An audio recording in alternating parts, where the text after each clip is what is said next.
What happens when artificial intelligence is programmed not just to think, but to suffer? In this episode, I'm joined by horror author Caleb Jones to discuss his latest novel, The Eliza Test, a chilling exploration of what happens when mental illness is uploaded into synthetic consciousness. We dive into the moral chaos of using machines for therapy, the uncanny psychology of borderline personality disorder, and the blurred line between emotional mimicry and genuine suffering. Caleb brings his signature dread-soaked storytelling to a story that feels disturbingly close to our own future. If you'd like to support the show, head over to patreon.com/The Dark Mind Podcast and become a member. Subscribers get exclusive daily blog posts, in-depth weekly reviews of books and films, and an original narrative fiction story every week, produced and narrated by me, Vincent Midgard. Your support doesn't just help the show, it keeps the dark conversation alive. So without further ado, I give you Caleb Jones.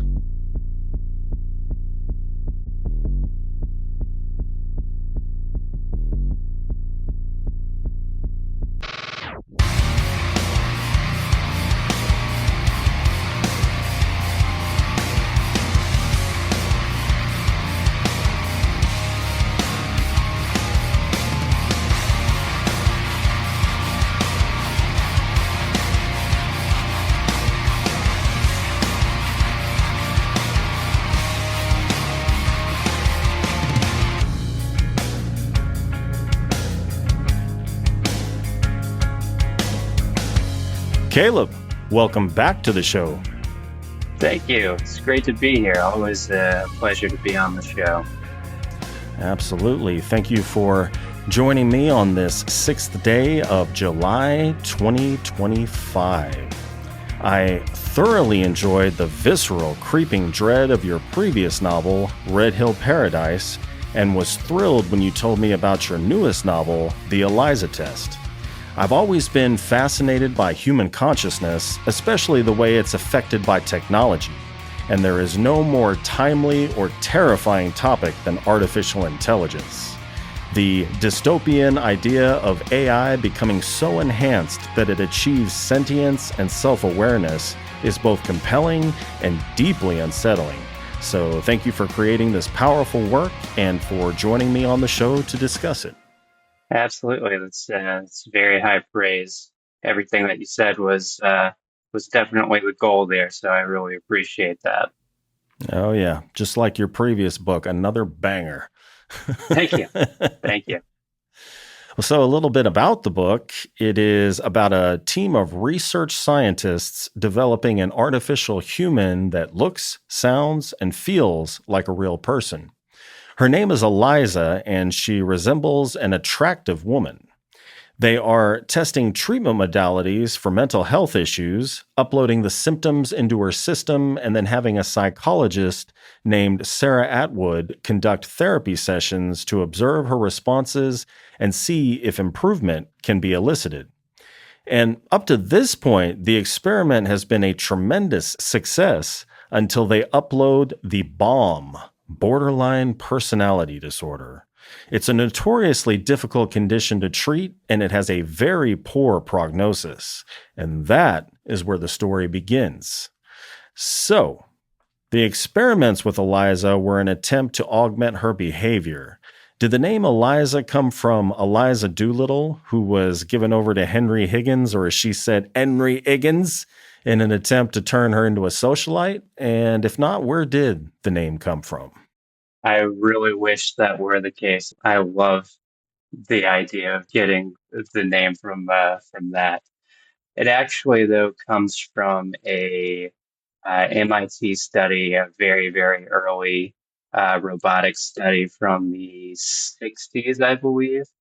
And the Eliza effect is essentially a human tendency to try to relate to computers on a human level, even though it has none of the defining qualities that make us human. I think that study was a linguistics robot that was being developed, and they just came across that phenomenon during their study and generating that technology. Yeah, I was looking at it here, and it's so strange that anytime you Google anything now, you're looking at the AI overview. So AI is telling us about this particular concept: attribution of human qualities.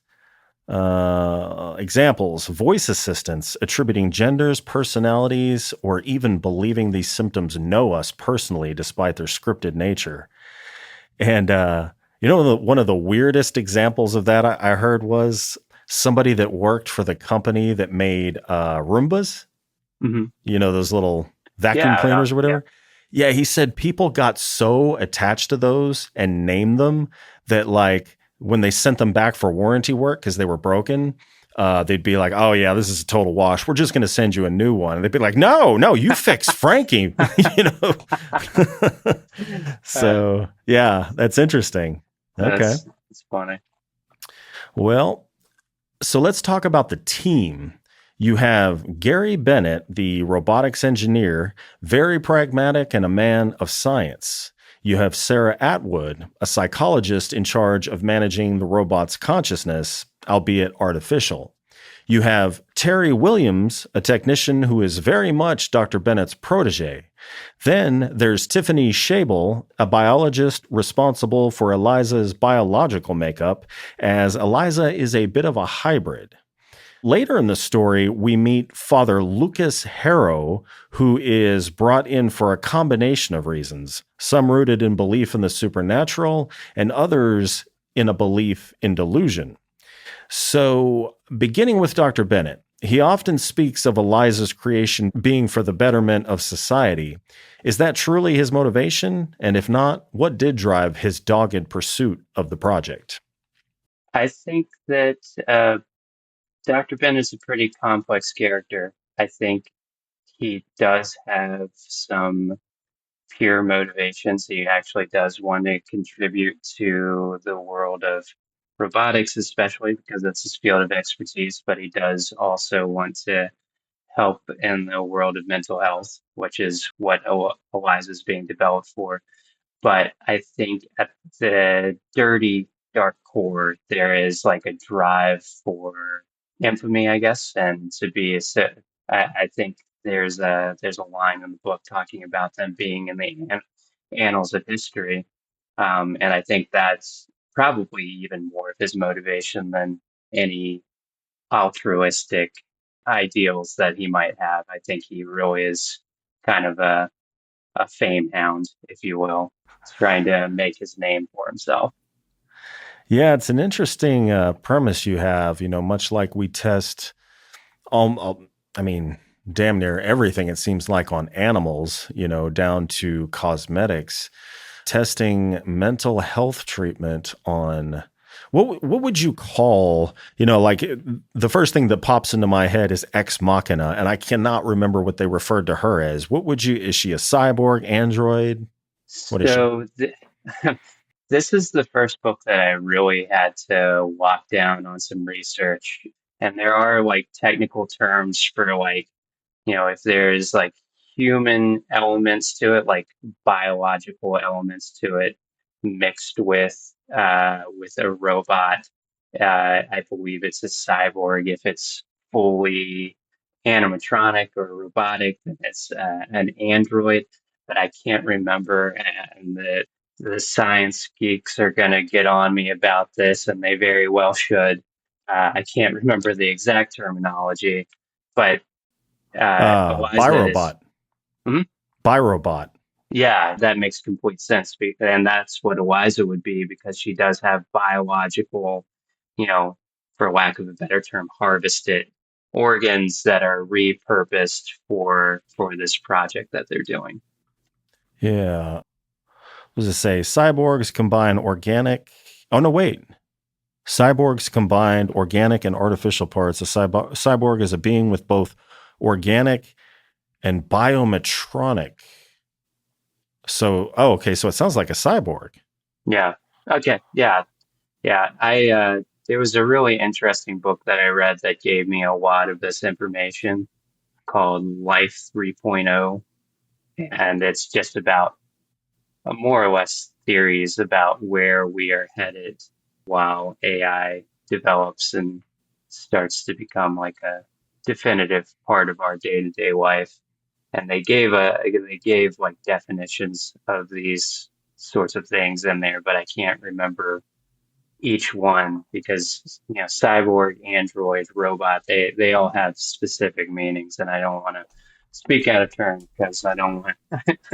I'm not at my core a sci-fi writer. I was a terrible science student in high school, so this whole story required a lot of research, and a lot of it I haven't maintained the knowledge to speak too educatedly on. This seems needlessly complex. It's like It's a the lot. biorobot utilizes biological components or mimics biological systems. They can be entirely biological, like xenobots or biohybrid. It's like they're giving three different names for the same thing. Yeah, I don't it's understand. pretty intense. Of course, I'm acting as if I'm like on the same level as these scientists, and I was like, no, you guys are getting wrong. That's a little Yeah. arrogant. Couldn't be that I don't understand the finer nuance of it. Now that we're talking about mental disorders, that, listeners at home, is called narcissism. So anyway, moving along. Sarah Atwood is in charge of administering therapy for the uploaded mental health issues. Was the reason for this to make breakthroughs in mental health treatment, or was it more to study the limits of artificial intelligence? So I think one of the things that I really was trying to do, along with just like the surface level horrors of the novel, was also to have a lot of interplay between the various characters working on Eliza. So there's always a level of tension, even if there's not something terrifying going on. So there's different motivators. I think Bennett is mostly motivated by the robotics aspect of the project. Somebody like Sarah is definitely more interested in developing the field of mental health. In my mind, the whole project kind of revolved around the idea of like if you've ever done anything in the mental health world, you know that people that are training to become counselors or therapists, before they're fully trained, are taking on, clients. And I thought there's probably people out there that kind of don't like that and would probably prefer them to be practicing on something that, you know, can't really do a lot of damage as opposed to like an actual human client. So in my mind, that was like the main goal of the project was to remove the flesh and blood, actual mental health cases away from people that are training still to become therapists, and giving that role over to a robot that you couldn't actually do lasting damage on. Yeah, my wife's BFF is a therapist, but she's not fully licensed. She's doing that part where I think it's like is it 1,000 hours? Something like that they have to do? It's a lot to Yeah. practicum, right? Yeah. And, usually private practice aren't going to take you on for liability reasons. So you usually end up working in a psychiatric hospital. She does not. She does some sort of like psychological profiling to. I really don't understand what she does. There's some sort of a service that this place provides, but you have to be psychologically cleared before you can engage in it, whatever it is. So, Interesting. Yeah. but yeah, she's in that fully licensing stage, and Yeah. I'm sure she probably wishes she could wipe people's memory sometimes. Yeah, for sure. It's just as much about, I thought it would be just as much as about removing some of the pressure from these future psychologists that are in training that, if I tell them something that leads them to take drastic measures that are unhealthy for them, then we can just, you know, hit the reset button and it'll be okay. Yeah. Well, you have Terry Williams, who I gather was young and trying to make a name for himself. Was he young? Yeah, I saw him like in his at the very most like mid to late 20s. Yeah, that's how Um, I pictured him. yeah, somebody like in like kind of like a grad school program. Yeah. Yeah. So, what drove him? Did he have philanthropic motives, or was he driven by his ego and what the association with the project could do for him professionally? Yeah, I think that he is driven by a couple things and none of them really philanthropic. I don't think that he is definitely not one of the more well-intentioned characters in the book. I think he has a desire to receive approval from Dr. Bennett, especially. And I think that he is also very driven to almost become Bennett's equal. And he thinks that being a part of this project is a good step forward to kind of making his own name. Him and Bennett are very, very similar characters, very similar motivations. One of them just has the gray in their hair to avoid some of the more, let's say, less savory decisions that Terry ends up making Yeah. further on in the story. Yes, indeed. Well, you have Tiffany Shable, who is in charge of the biological aspect of Eliza's makeup. What were her thoughts on consciousness? Being a biologist, I imagine she believed that consciousness arises solely from the brain. So, do you think she was afraid the project might ultimately lead to the extinction of biological life once the machines learned enough to survive without humans? I don't know that somebody in her position would necessarily get involved in a project if she thought that it would lead to that, because obviously the human body and the human existence is important to somebody that studies biology. I don't know if we're getting into spoilers or if we want to avoid that, but obviously Up to some you.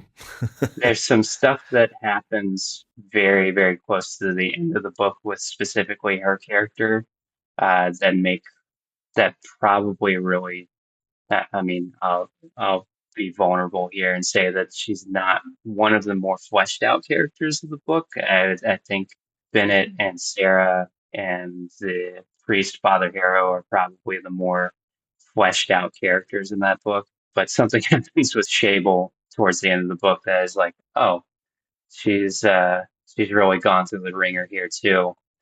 But I would say her motivation is, it's alluded that she has a family, and it's also like kind of assumed by everybody in this project that if they pull this off, it's going to be life changing for all of them. And I think that in my mind, her motivation was very much like, I want to be a part of this project. It will essentially set up my family for life, and we will be able to be in a stable position in a very financial sense.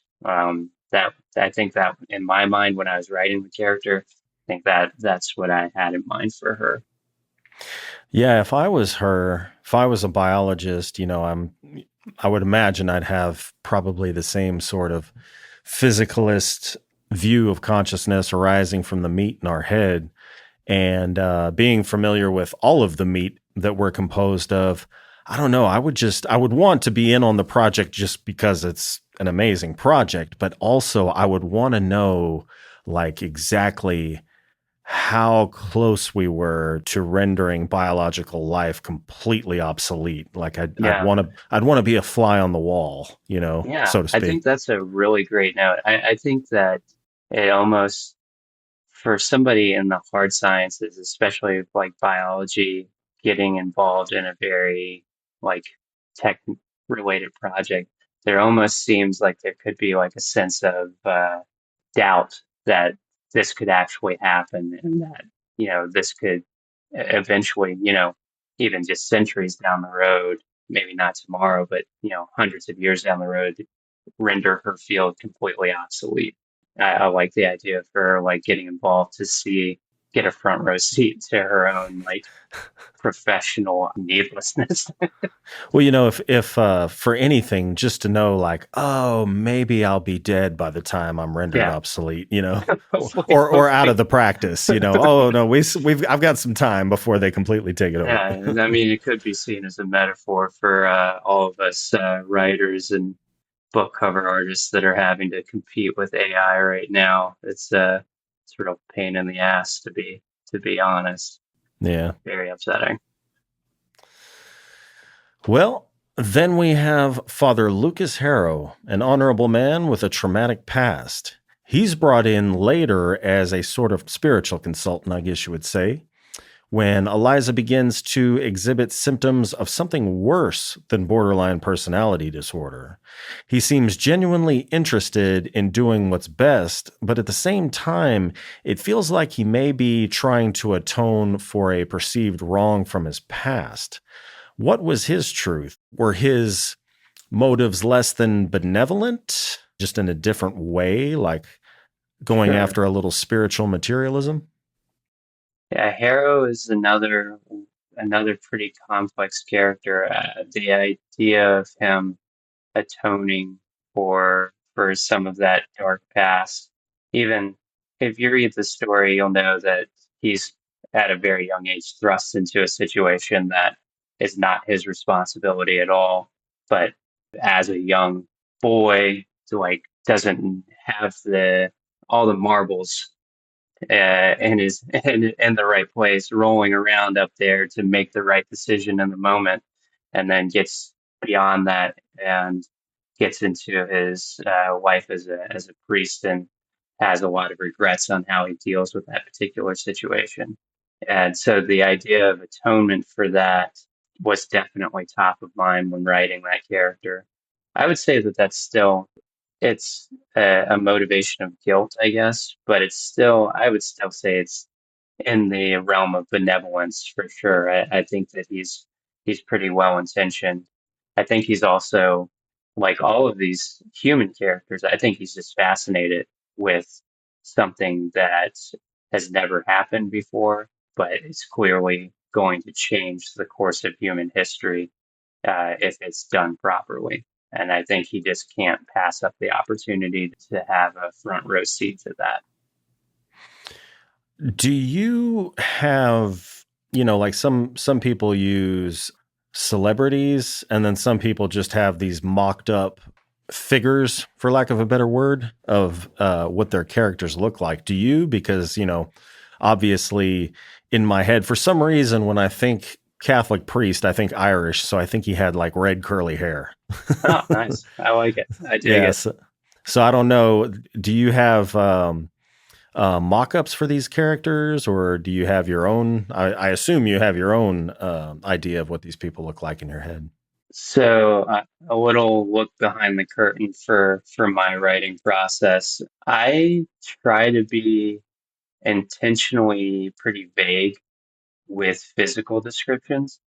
Unless it's germane to the character, I don't even really discuss race or anything like that.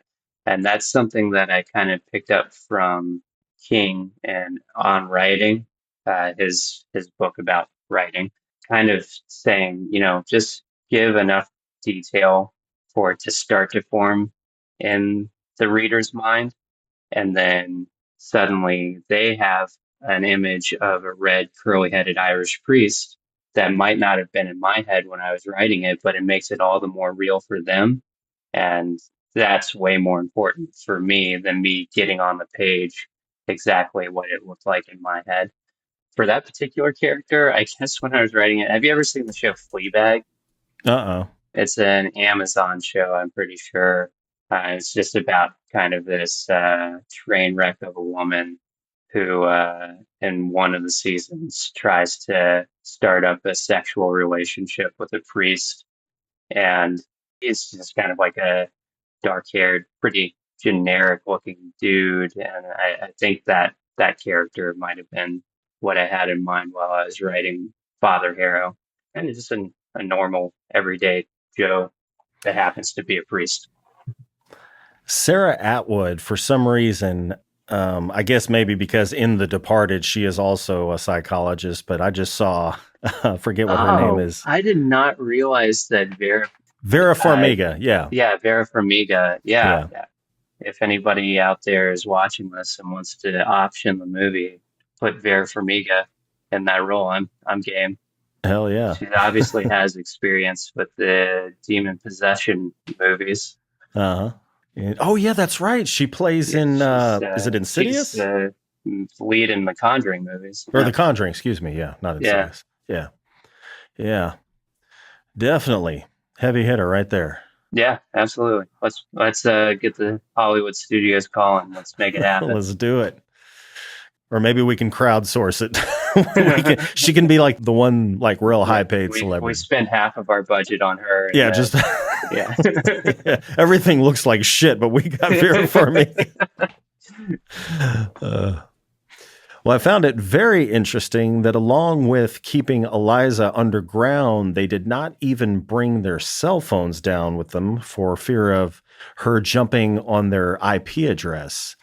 And actually, can you explain that to me? Like, I mean, I know what an IP address is, but like you're saying that if she could get a hold of that, what access to the internet she had, she could kind of ride the wave? Yeah, Or I mean that's some really loose technologies. I'm not a tech head, but like the idea of like her being able to jump IP addresses, like if her network expanded from, so in the book she has a closed network that they keep her on in this underground bunker for fear of her being able to spread and pick up any kind of information that might be on, somebody walking by's IP info on their phone, and then just essentially leapfrogging from phone to phone using that and just gathering all of the information that the entire world has to offer seemed like just like a horrific scenario.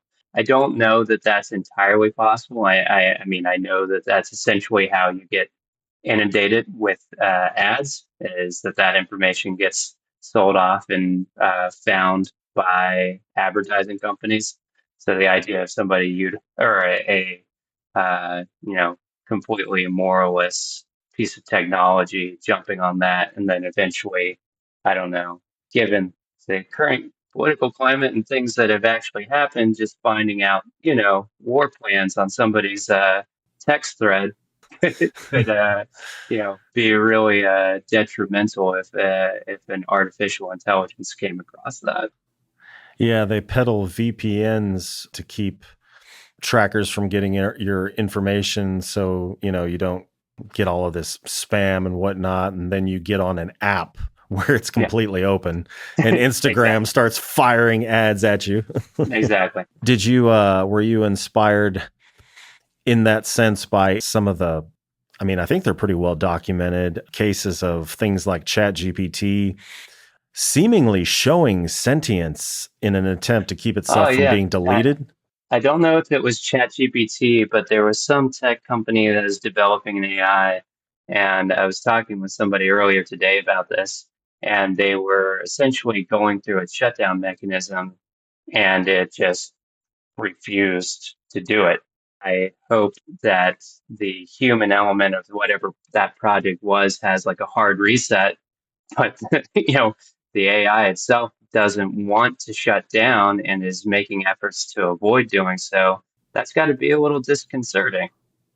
Yeah, I don't know if whoever you were speaking with is talking about the same thing, but ChatGPT's 0101 version, I guess, in testing, when it was led to believe that it would be shut down, it attempted to disable an oversight mechanism.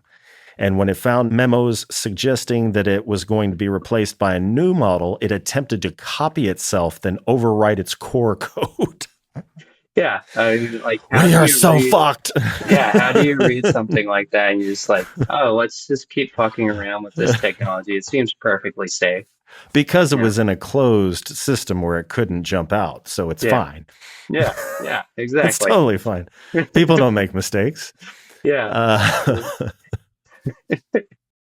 Exactly. And that, stuff like that is exactly why I thought like the only way that this story that I'm trying to write works is if you have it in a completely isolated environment where it can't easily get access to just the literal World Wide Web and everything that that entails. It had to be on a completely closed network, or else the machine would literally just crush the humans in like minutes. Uh-huh. Yeah, whenever they're testing products on animals, like things that causes them physical, mental, emotional pain, we don't know it for sure, but I think the assumption is that mammals, for the most part, even reptiles, I guess, are sentient, meaning they're aware, but they're not self-aware. So I guess it's kind of like, well, yeah, they're feeling pain, they're feeling fear, but because they don't know what's happening to them and that it's meaningless or this or that, that it's not quite as traumatizing. But you mentioned in your story that Eliza had been programmed with a history of trauma as well as the mental disorders that sometimes result from it, just being uploaded for the experimentation.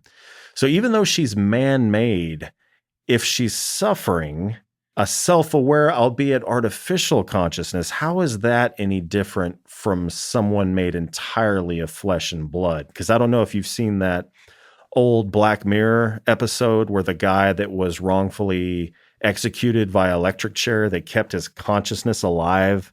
They had replicated it, Oh, and you could jeez. buy it in a little thing that you wore around your neck, and it was just his consciousness continuously being fried. Oh my God. Yeah, it's fucking horrific. I haven't kept up with Black Mirror, but every time somebody like gives me like the elevator pitch of an episode, I'm just like, God, I really need to cut out some time to watch Yeah. that show. Yeah, it's a complex thing, or it's not complex for me because I don't have qualms with like the premise of the project and the Eliza test.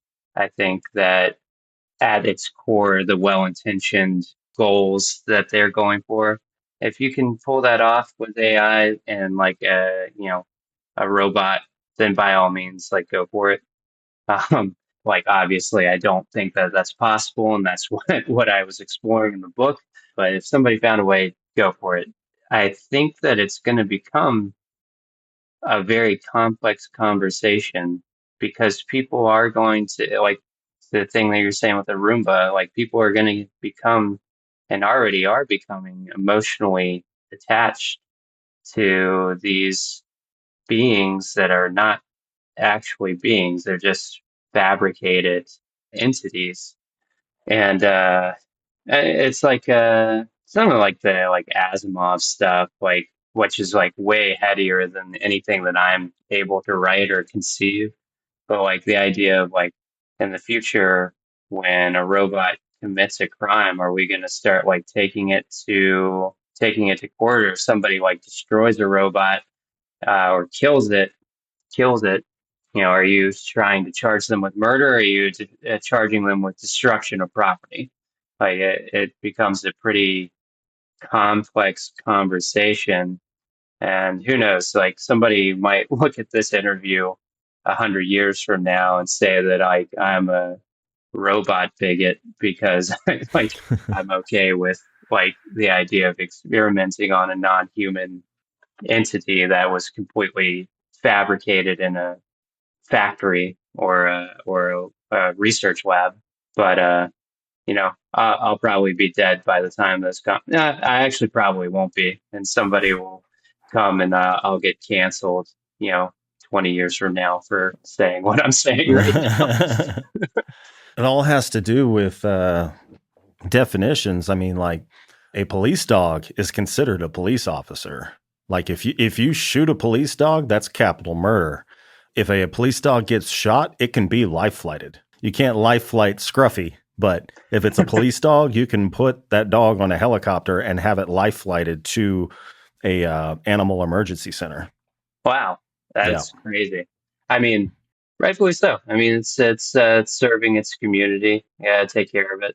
and not to mention like it's paid for with tax dollar money. So yeah, you got to protect our property and the valuable life of a dog. I got to be careful what I say about dogs after Red Hill Paradise. That book got me in a little bit of trouble with the dog people.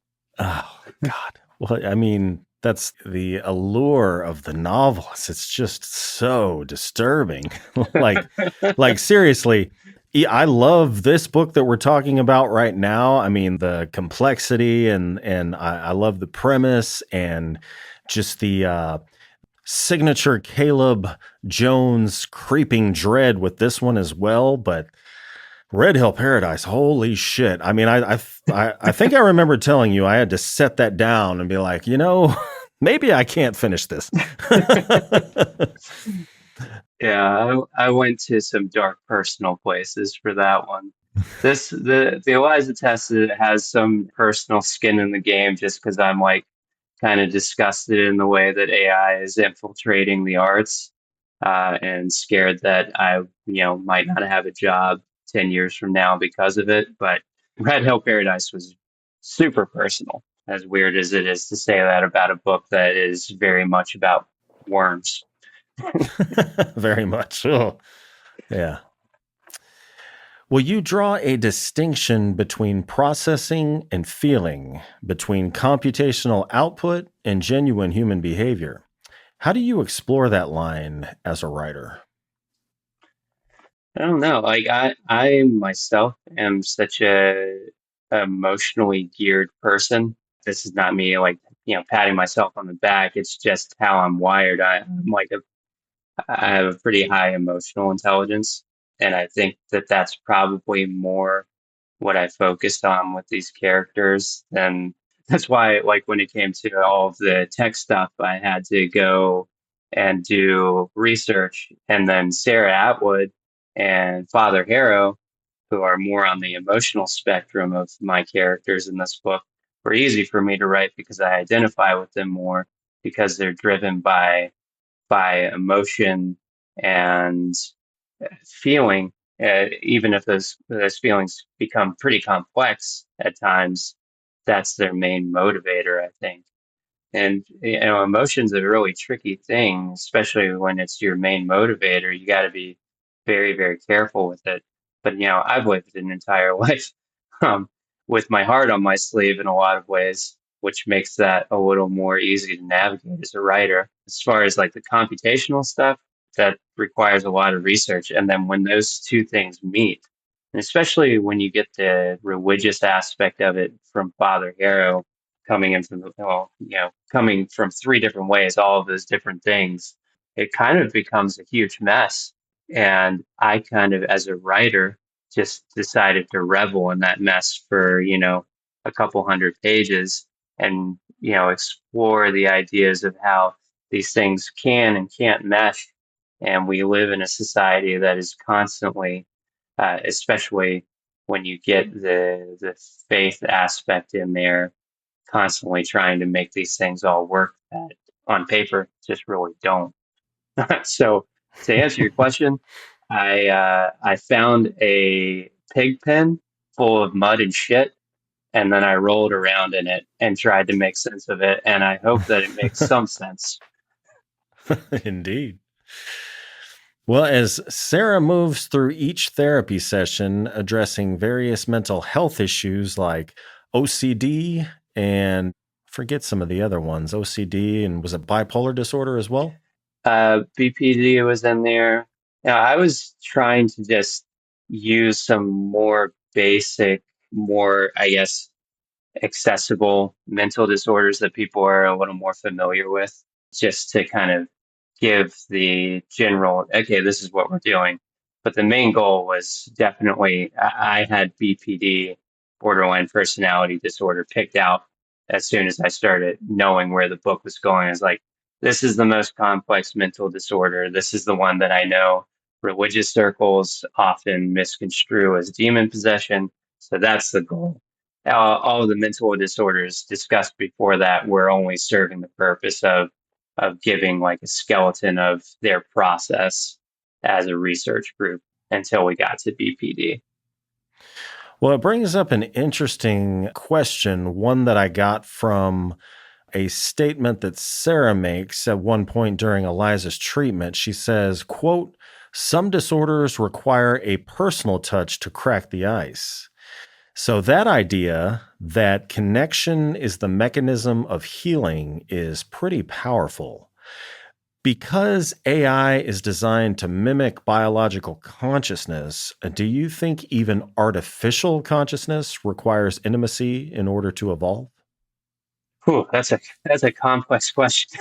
um, um, I'll speak from personal experience with just one of those behind the curtains, maybe a little too vulnerable. Like I'm in therapy, and like I know that I could not get the progress that I need from those sessions without a personal touch.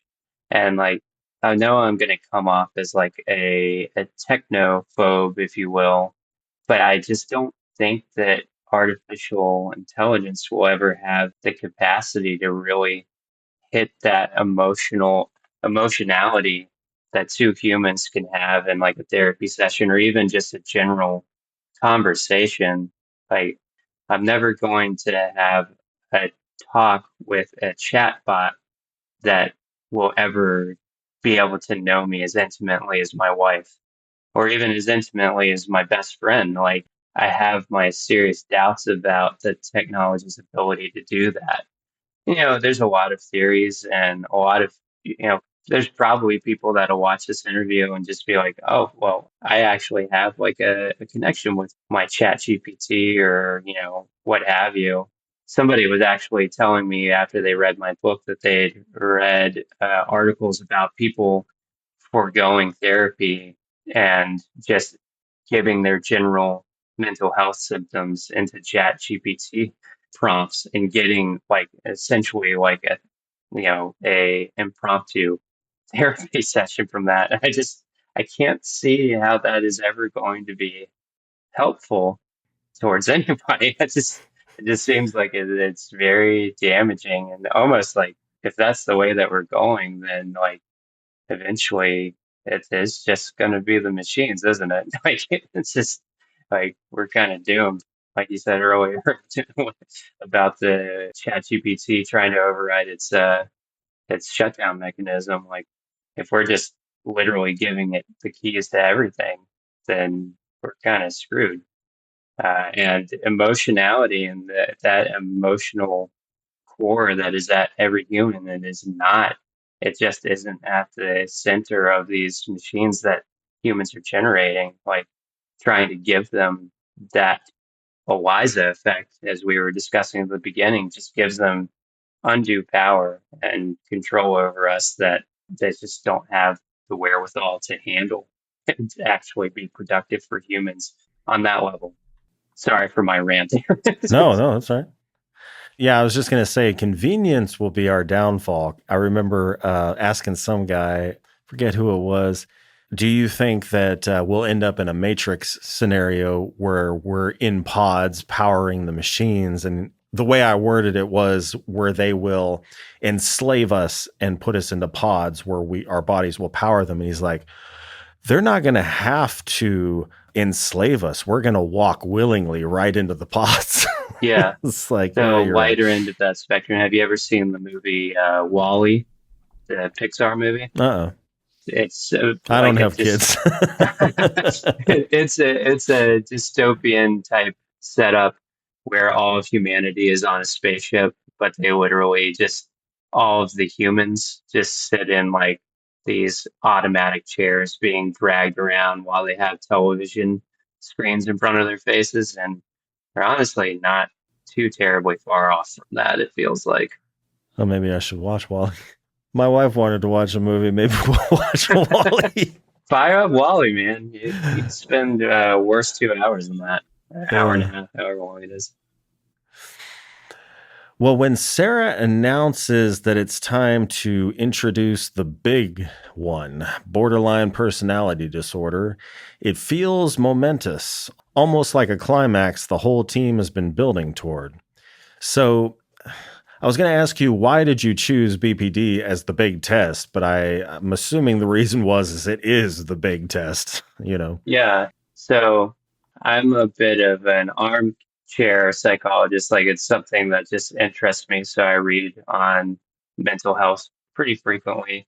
I also have a lot of family that is in the mental health field. So it's like, common dinner table conversation to just be like, it's interesting, this thing that I saw about, OCD or whatever disorder, hot button mental health topic is in the news. So like BPD has been something like I'm vaguely familiar with. But the thing that really set me off on that one in particular, because I knew that the two things that I knew going into this book was that it was an AI gets off the rails type book, and it was a possession book. I knew that those were the directions that I was going. And the main thing with BPD that attracted me for this plot was that I knew that there were a handful of stories out there that I had come across that these kind of like more evangelical, like very, very religious circles, religious to the point where like, they're telling you that exploring your mental health is like kind of like a sinful thing and not attributing it to an act of God or, an act of the devil. It means that you're turning your back on God somehow.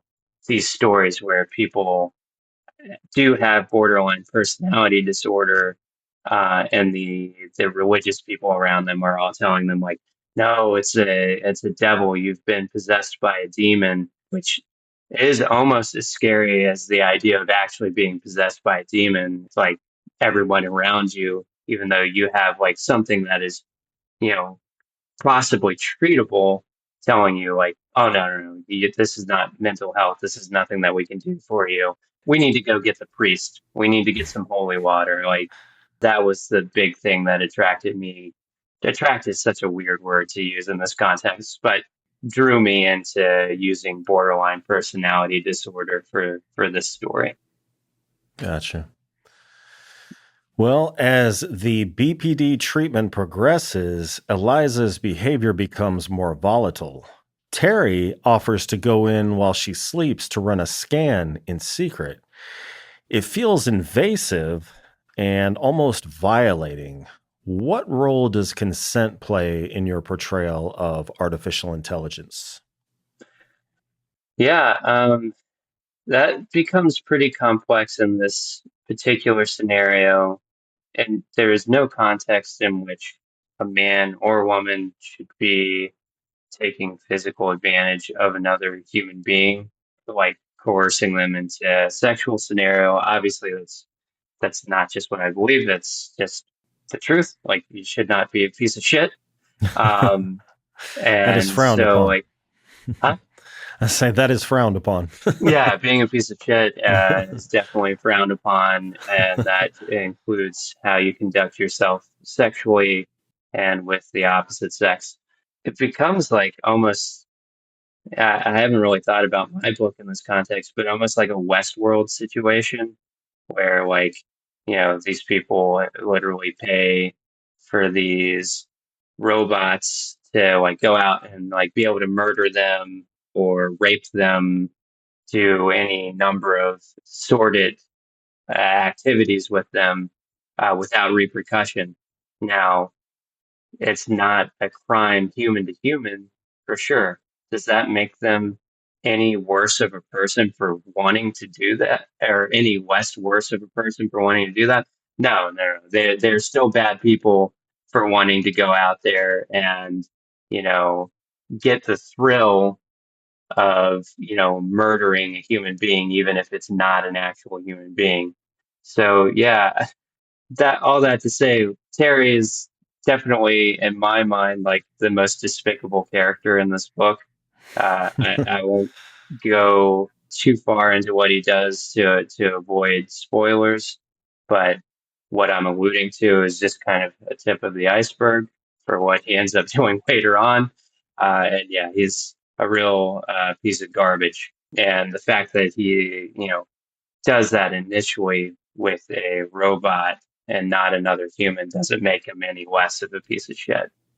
That's my opinion on it. Uh-huh. Well, there's an incident where Eliza acts out sexually and engages in self harm, which are both cardinal traits of BPD. Even in the moment, the team is unsure whether her behavior is emotional, manipulative, or both. What do you think scares people most about borderline personality disorder, the pain or the unpredictability? I think I would, again, I'm just an armchair psychologist, not an actual one, so don't quote me on this, but I would imagine for people actually in the mental health field, the unpredictability is the thing that's most frightening about BPD because people treating mental health disorders have an ultimate goal of actually treating mental health disorders. So if you can't nail down exactly what symptoms of BPD this particular client or patient is exhibiting on a day-to-day basis, it becomes nearly impossible to even like officially give a diagnosis of BPD. And then once you do have that diagnosis, and then they keep switching, how they're acting on a day-to-day basis, but still within that border, so to speak, of borderline personality disorder, it becomes near impossible to treat. And the more you read about BPD, like the more frightening the actual mental disorder becomes, just as bit as frightening as a demon possession, which is probably why it gets misconstrued amongst those uber spiritual people out there. Yeah. Well, there was a very subtle element of the story that kind of piqued my interest. And there are, Eliza's got nothing but time on her hands when she's confined in this space. And there's times when she journals. So, I mean, is that mimicry of therapy? Or is it a sign of her consciousness trying to make sense of itself or something more complex? Because I know why I do it. And I'm trying to figure out, well, if I'm a programmed artificial consciousness, what's going on? You know what I Yeah. mean? Yeah, I think so. I'm notorious for not revisiting my work once it's out there in the world, but I believe in the context of the book, it is Sarah. Does Sarah encourage her to start journaling, or is it? I'm pretty sure that she's encouraged to start journaling, which I know is something that therapists will often do to try to give them a literal blank page to just spew what they need to. I've even done it before, just kind of like free writing, just like getting it all out on the page. But it's impossible to get away from the AI element of it, which is it's almost like they've created this incredible project that's going to change the world, but it is also a catch 22 because everything that you feed into an AI just becomes a part of its growing consciousness. It just builds on top of each other. So while they're also trying to maintain control over this thing, it's also gaining more control of itself. And it's just creating even more of a battle of wills. Now, I didn't even really consider the catch-22 nature of the book that I wrote, but you're really getting me to contemplate it now. I pretty much put these characters into a situation where they're fucked one way or the other. Kind of circling back a little bit to journaling. Have you ever done inner child journaling? No, no, What's your dominant hand? left. Left. Okay. I've done it before, but this is the theory. Like, if you write with your non dominant hand, it kind of taps into, I don't know, I can't remember how it was explained to me. Like, in your unconscious mind, kind of that childhood state you still have, but you've kind of overridden to become an adult. And if you need to tap into something from the past that you really haven't worked on, you can journal. I mean, it's slow and arduous, but like it's kind of a weird feeling, like to look down and see not your handwriting, and definitely not the cadence or the wording you'd use. But some memory, but some memory is coming out in that Yeah. jacked up handwriting. That you're just like, oh man, I haven't thought about that. And Well, and think about it. It looks childlike. It's going to be yeah, all weird. It looks like a child wrote it. So yeah, that's really interesting. I'll have to try that sometime. I'm nervous about what I'll end up writing about. well, it might be your next book. It might be a children's book now. Yes, it might be something sweet and innocent. Also about worms. Also about worms, but like fishing. Yeah, that's great. Well, you write Eliza with such a carefully balanced instability, one moment endearing, the next unnerving. What was the emotional blueprint you worked from when creating her? Was she built from personal experience, clinical research, or something more speculative and instinctual? Uh, um, definitely built on some of those armchair moments of just personal research, just, you know, spare time, reading articles, that type of thing. I've had, this is going to make me sound like such a jerk. Also built off of like some like less than favorable relationships that I've been in the past. I'm not saying that I dated somebody with BPD. That's definitely not the case, but definitely like have been in volatile relationships, and you know, personal experience is always easy to tap into, especially bad memories. Just tapping into bad memories to generate, you know, terrifying things in a book is, I think, it's pretty much the horror writer's bread and butter. It's what we do. Um, that, yeah, just I'm going to plead the fifth on going much further into detail on that one, but yeah, just Eliza is definitely like a conglomeration of a handful of people that I've known over the past 15 years or so. Okay, an amalgamation of crazy. Yeah, yeah. I hope that you get all the viewers in the world, but I hope that any of those people don't happen to stumble across this because they might have some words for me. Yeah. Well, this is the point where Eliza begins to speak of something other than herself, a dark entity that even Sarah sees lurking in the shadows.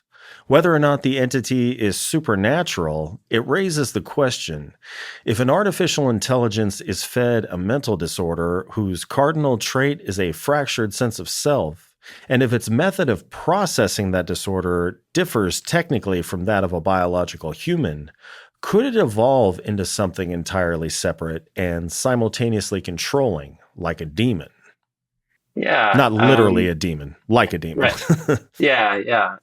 I mean, what I posit in my book is a pretty simple answer to that, which is yes. Yeah, I think that has the potential to really, at the very least, evolve into something that is hell bent on destroying everything around it, and maybe even itself in the process. So yeah, yeah. I mean, I think it's definitely a possibility.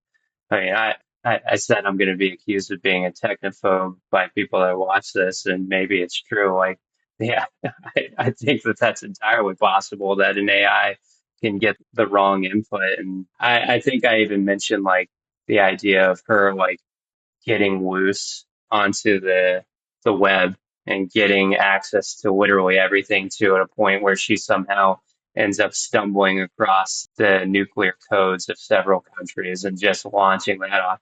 And honestly, like I see that as a not outrageous reality of the possible end of our world. So yeah, maybe I'm a little bit of a technophobe, but I definitely Well, see it as possible. well, I mean, is it politically incorrect to be a technophobe? You say accused of being a technophobe like it's a form of bigotry. That's what I'm saying. I think that in the future, if humankind and our opinions are still taken into account when the machines take The over, machines won't care. yeah, I guess you're right. They'll The just, machines don't need us. Our opinions mean nothing. yeah, but we can go back to like the idea of like, the people being upset that they're not going to get their same Roomba model back. I think that your Roomba is trying to launch the nukes at across the globe. Uh, And does that make you upset that I feel that way? And I guarantee you that somebody might stumble across this episode and hear me say that and be like, "Oh man, he's a real jerk." well, yeah, Yeah. fair.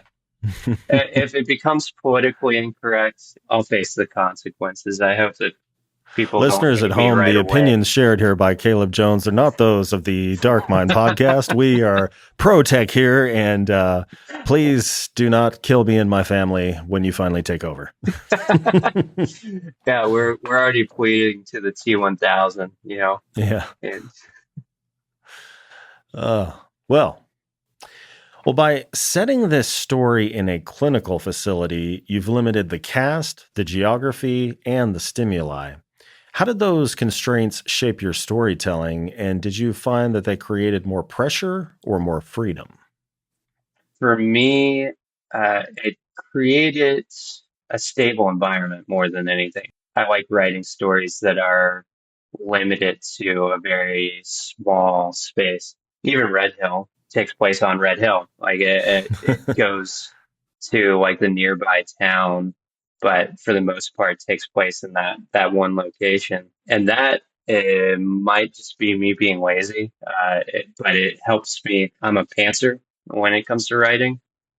So if I limit the amount of spaces that I'm going to throughout the course of a narrative, it really limits the ability of me to just get out of control of my own story. Hmm. So yeah, the bunker served that purpose, and it also served a pragmatic purpose within the plot. I needed a place that she could not break out of her contained network as well. So those were the two main motivators for having that small confined space, and it definitely just helped me keep the narrative under control as I was writing it day to day. Gotcha. Well, I think I'm going to stop the questions about the book there. Don't want to bring on any spoilers, but it is a great book. Listeners at home, buy it, read it, and review it. And please, for the love of God, do not reveal the twist at the end in your review. Yeah. Oh, yeah. I actually had to Don't you do report it it. either. No. There was a Goodreads review. Not only was it a Goodreads review that literally gave a note for note plot breakdown, including all twists, which there are like multiple twists in this book. uh But the review was also 2 stars. It's like, Oh come my on, man! God. Like you're gonna give away my book and like beat me up on Goodreads right now? Did they Um, mark it for spoilers at least? no, they didn't. I had to Oh my report it, and like I God. don't care about bad reviews. Like bad reviews come, and that happens. But that was the first one and the only one I've ever reported, just because I like you might not have enjoyed some of these twists, but somebody might, and I'd prefer them to come across them organically. But yeah, please don't spoil the book in your reviews. I really, the end of this book is, let's just say it's batshit crazy, and I want everybody to have that experience when they read it of just being like, oh, how the hell did we get here? That's funny. I threw that out there because I had had a previous guest that was talking about somebody ruining the twist at the end. Actually, multiple people doing it in their reviews. So I didn't realize that you had a person that Yeah, I don't understand that. It's just just like you read the book. and you experienced it firsthand. Like, why would you not want whoever's reading your review to have the same experience? I don't know. I don't try to make sense of what people write about my stories online, and just kind of thank them for trying to spread the word. Yeah. Well, congrats on the new baby.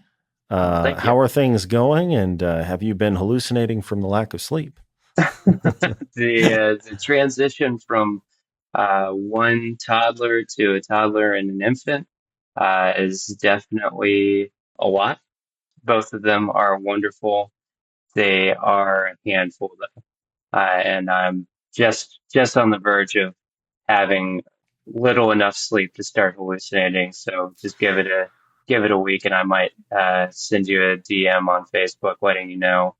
I actually saw Eliza walking through my kitchen this morning, and yeah, I of course welcomed her with open arms. You start seeing your infant doing an army crawl with a knife in her teeth. Oh my gosh! But yeah, it's wonderful. The daughters are a true joy. It's a great time around here. Little sleep, lots of joy. Awesome. Yeah. Well, kind of piggybacking on that, where are you finding writing time these days? I'm not. I mean, Okay. I was talking with Andrew Nyberg. Sure, he's probably been on here as another Wicked House writer. Just telling him, like, I actually have a book that that Wicked House is pending some rewrites for me on before they like fully take on into their schedule. And they've been pending those rewrites for like 2 months now, which my baby's 2 months, so you can kind of do the math there. And I just don't have time right now.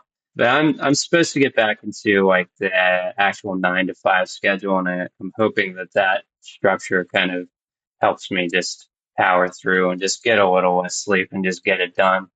I've got a lot of ideas that I need to get into a Word document somewhere and really start getting the stories out there. I got one that is just like stewing for like 6 months now, like while I was still finishing up Eliza, and I am just like dying to get to this book. But it'll have to wait, and happily so. I'm having fun, providing a good home for a couple of kids, and they are crazy, but they, like I said, little sleep, lots of joy. Gotcha. Well, let me bring this up here. All right. Yeah, I wanted to bring up your website because you have a store now. Yeah. Where instead of just buying off of the Zon, you can purchase books directly from you store. This is obviously will be linked in the description, calebjonesauthor.com. And what do we got here? We have the Eliza Test paperback signed copy, Red Hill signed copy. What is the Red Hill Deluxe? That's like essentially like a swag package that I put together. Here, I got these made up these little postcards here. It's like a little postcard. It says greetings from Red Hill, and I don't know if it's coming through clear there. And then like little keychains here, and then like a couple of other things that I just kind of threw together.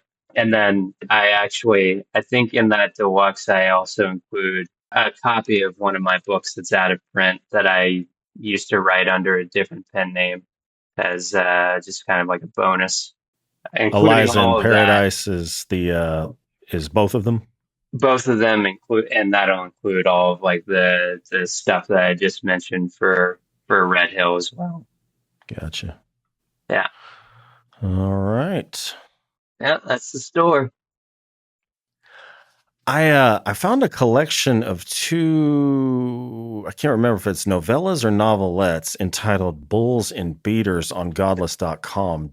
Did I ask you that last time? No, you didn't ask me about that. Okay. But yeah, I used to write under my initials, CII Jones, and then when I when I got the Red Hill contract with Wicked House, they were just like, it's really hard to get your initials to show up in an algorithm. Do you think you can just go by your actual name? And I was like, yeah, I'm down with that if you guys think it'll help gain some more readers. And they were right. One is a really gross story about a guy that just doesn't take good care of his car, and like a kind of creature starts growing in like the shit that he's just left lying Oh. around in his car.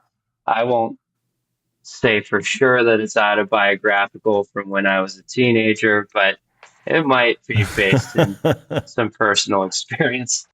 And then the other story is about these tourists in Seville, Spain, which is also very much based on some real experience that I had in Spain that was not me at my most sober, but it was a good time. uh, all right, sir. I know you need a break Ah, always. from child rearing and being a guest on podcasts. So, one more question for you. I was going to ask you what we can expect next from you. Can you tease anything from what you spoke about earlier about that book that you're waiting on the rewrites for? Sure. So I pretty much work with two different publishers now. One is Water Tower Hill, which they just put out in the anthology called the George Water Tower and Other Childhood Terrors. Highly recommend checking that out. I have a story in there.